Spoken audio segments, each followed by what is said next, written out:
This oil pump sucks. Or does it? Hey, you're out in the garage with TheEZGZ. I had a restless night's sleep, and I want to thank all my subscribers. I've been posting up some engine videos here lately, and this is the 2110. This is a 26 millimeter oil pump that I had in this engine since sometime in the 90s. So it's been put in service off and on. It's not like a daily driver. It's not a high mileage engine block. But just before kind of setting it aside, I want to tell you I had it in this car. It's very fun to have that much power in a car this light. And I was on a camping trip. I towed it with a tow bar behind my trailer. That's right, double balling it, as you call it. And I went over Trail Ridge Road just fine, which is a very high mountain twisty road, and got to my camp area and decided the next day that I wanted to go exploring. So I invited my lady friend to hop in, and we were going to go off driving. So we were at a lake, and I wanted to drive around this lake, and so here we are up in the mountains far away, and I start the car and the oil light doesn't go off, and I'm letting it idle, and it's like, come on, you know, this isn't totally unusual. Sometimes it takes a second, but the engine was warmed up, everything was okay, and I got nervous, but I gave it a little gas. And it's like, what am I gonna do? I'm stuck up here in the mountains, probably 20 miles from my campsite, and there's nobody to call anyhow. And I've got an unhappy lady with me who's freezing cold because there's no heat in this thing, and we're in the mountains, even though it's summertime. And it's like, oh my gosh. And I gave it a little bit more gas, and the oil light went out finally. I thought, oh my gosh. And so I took off gently, very gently, in the direction of camp. And I was just, what's going on? And I put it in second gear and I slowed down and I see the oil light flickering. And it's like, oh no, what? That was not a good feeling. That was not a good feeling. And the light went out. And we got back to camp, and when I got back home, I took this engine out. I thought I had either a relief valve that was stuck. This is a dual relief case, and there are relief valves. So I thought something was going on with something, and I took it out. And so just recently, since this COVID-19 thing, I decided, well, I'm going to get into this engine and see what happens. I had lowered the compression, put a different head on it, but I didn't crack the case, and I decided now that I had the time that I would check things out. And as it turns out, this was one of Gene Berg's ideas, and I recently posted a video because I've been specifically having some oil pressure issues with my 1800 mini stroker.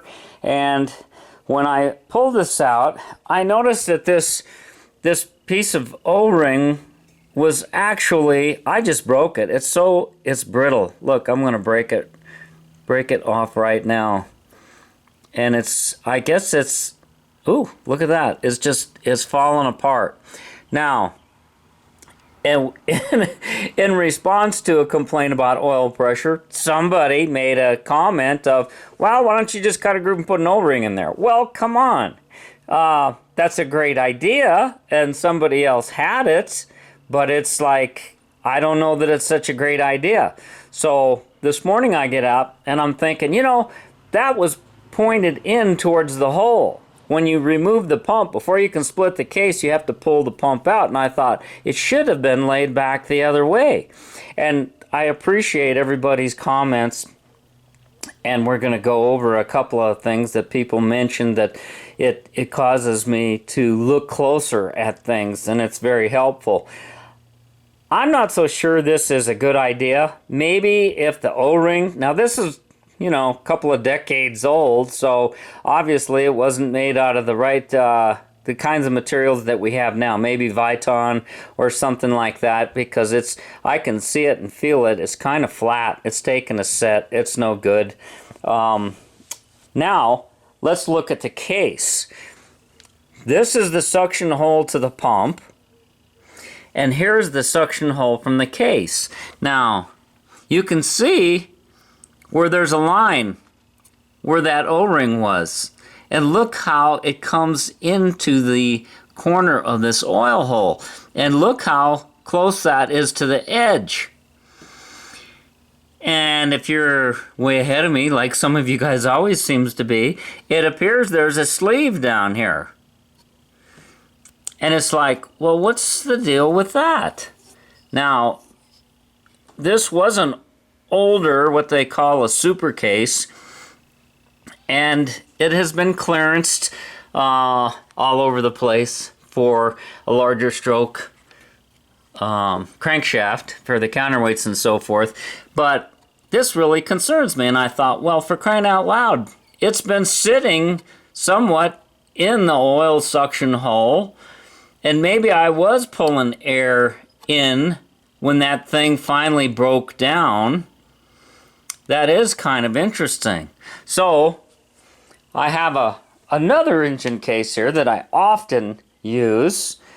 And it's very plain to see on this factory VW case that there's a lot more space on the other side of that hole. This is the suction hole. This is the suction hole. And here is an attempt to repair it. Hopefully the light's good enough. Here's another shot of it. It looks like the alignment with the pump was very good. It is a snug fit, but again, you can see close call, close call. And we'll take that same pump and we're going to put it in this case, hopefully get it lined up. Okay, just for giggles, I'm going to set this pump on this old worn out factory case and see how that lines up. And boy, you can see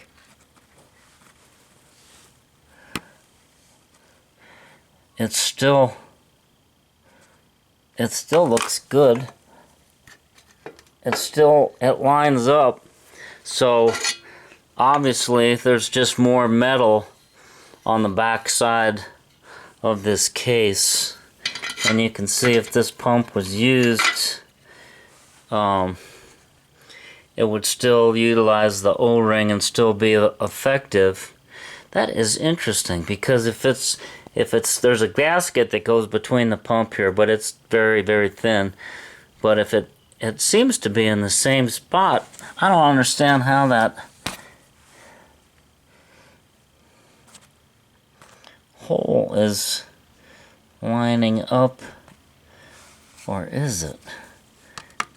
There it is. Here's another shot of it. Yeah, it's lining up. It's perfect alignment.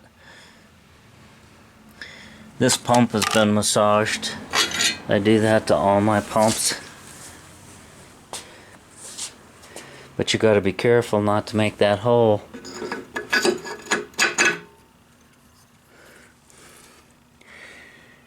Well, it's not by much, so I don't know. Either there's, I don't get it. What am I see that sleeve. That looks like perfect alignment in there. Crazy. And I can't lift that sleeve up. I could bring it till it makes contact, if I can get it to move, and then it would bump into the pump, and that would maybe, I think that's whoever did this knew there was an issue here and they sleeved it, but they sure didn't advertise about it, so something to check. The reason I'm making this video is to make people aware. I'm not bad-mouthing Gene Berg. I'm not bad-mouthing the people that made this case, but it's something to be aware of when you're building your motor. There's a lot of cases available right now. There's aluminum cases. There's, you know, I've heard people badmouth Autolina. There's new cases made in someplace else.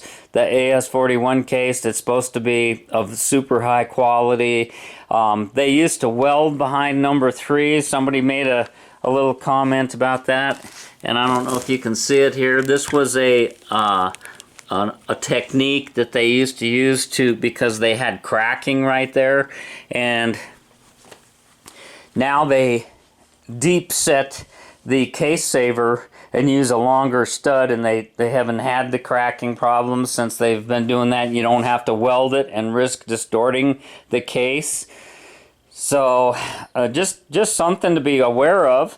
I thought, gee, I'm not going to put this in there. I'm just going to leave it off. And doggone it, now I'm having second thoughts. I had this 30mm pump, which sticks out farther. The 30mm refers to the width of the gears. These are Scheideck pumps, and there's another one with that O-ring right there. I'm not really sure what to do about this, and it looks like somebody made that. It's definitely pressed in there. I'm not sure. I'll have to think about that. Maybe pulling it up, because this is a radius, and it would kind of like put it right into where I need it to be. Really have to be careful. And, you know, if I had the wherewithal I do today, all these years later, I would look at this case and say, gee, I'm going to send this thing back. I don't think I want to risk using it. And it was just by luck that I did use it. I am thinking that if I put in a standard oil pump that doesn't have this groove in it for an O-ring, I think I'd be able to take a chance with it. I'm not going to pitch this case because of that. I'm going to buy a brand new aluminum pump. This is why you have to be careful on pumps. Make sure they're made out of the right type of material. There's steel pumps, there's different types of pumps out there, but the aluminum pump, I think, is the way to go. I don't think you need excessive oil pump. I'm going to use a 26mm pump. I've taken this engine to 6,000 RPM many times when I first built it. I haven't done that a lot lately. I don't see much point in going much over 5. It's just shift, you know, shift. We're driving these things on the street, so I suspect, unless I get a comment from you guys, that I will use a standard brand new 26mm Scheideck pump that does not have a groove for the O-ring, and that should at least get me to the back. It is something to be aware of, and I just want to share it. Somebody also made a comment about a discolored cam bearing, and I'm taking another look at it. Very good that you noticed that. I made a quick comment in return to his comment and said, I think it was just the dirty oil in the lighting. But this morning, as I'm looking right at it, I can see, yeah, there's definitely copper in there. There's copper showing through. Same with this shell half. So why would that have copper showing through? I suspect that I have the wrong type, the wrong size cam gear on this camshaft. This has a -1 on it, and I still have a few brain cells left. I can kind of remember back when I was fitting this up, and this was my first one. It doesn't appear to have done serious damage yet, but I suspect, and you know, the bearing surfaces look good. The cam lobes look good. This full life had double springs on the heads, except since the last 4 years, since 2016. But we were talking about, I couldn't hear the click like I could in that other engine. This is probably too tight. I see, actually, it's kind of funny, but I'm seeing a little bit of wear on the steel gear, but I'm not seeing wear on the aluminum gear. And I'm suspecting that I might just use this to, I might put my steel straight cut cam gears in here. I know some people say that the side on the crankshaft, if you have steel on steel, I want to hear the noise. Yeah, I want to hear the noise. I'm weird. I like to listen to my engine somewhat sometimes. And I have what they call a magnum gear, which is aluminum straight cut on the cam and then steel on the crank.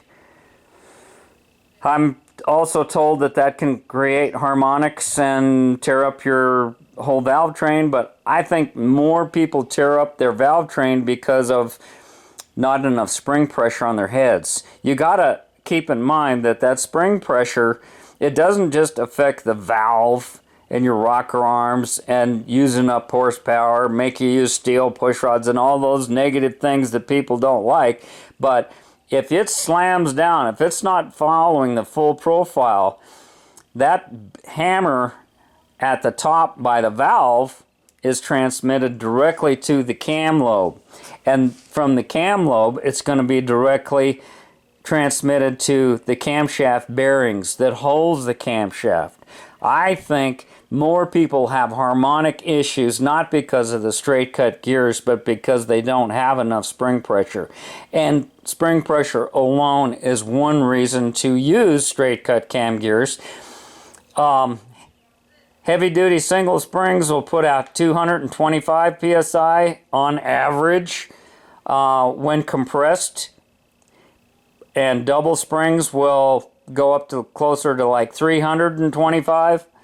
So and if you go with, you know, more powerful engines with more spring and higher profile camshafts, that's where this helical cut is pushing back, and you can wear on the thrust surface of the thrust bearing. on a play engine like this, I don't think that you really need a straight cut gear. It all depends on whether you want the noise. There's probably going to be some junk floating around, but that's why we're running filters on our systems, and I'm even thinking of reconsidering my little Toyota filter and going to a bigger filter like a PH8A in size. And the reason I say that is I cut apart my oil filters and I was looking inside. This is an empty oil filter. Isn't that just disgusting? I'm glad it's had some time to dry out. What did I do with the can that came out of that? I guess it really doesn't make any difference. It was small. And here is the Toyota filter. This was out of a different engine. This is out of my 1800. But you can see that just the filter media alone is really cheap on this empty one. And this is loaded with metal all through here. And I take it out here in the sun, and I'm seeing junk down in the folds here. But these folds are much deeper, and it's been doing a job, a good job. And I really think that 1800 is eating itself up. I think that is the size of the connecting rods and different things. I wished I would have drug a steel magnet through one of my videos here recently when I had all this stuff in the pan.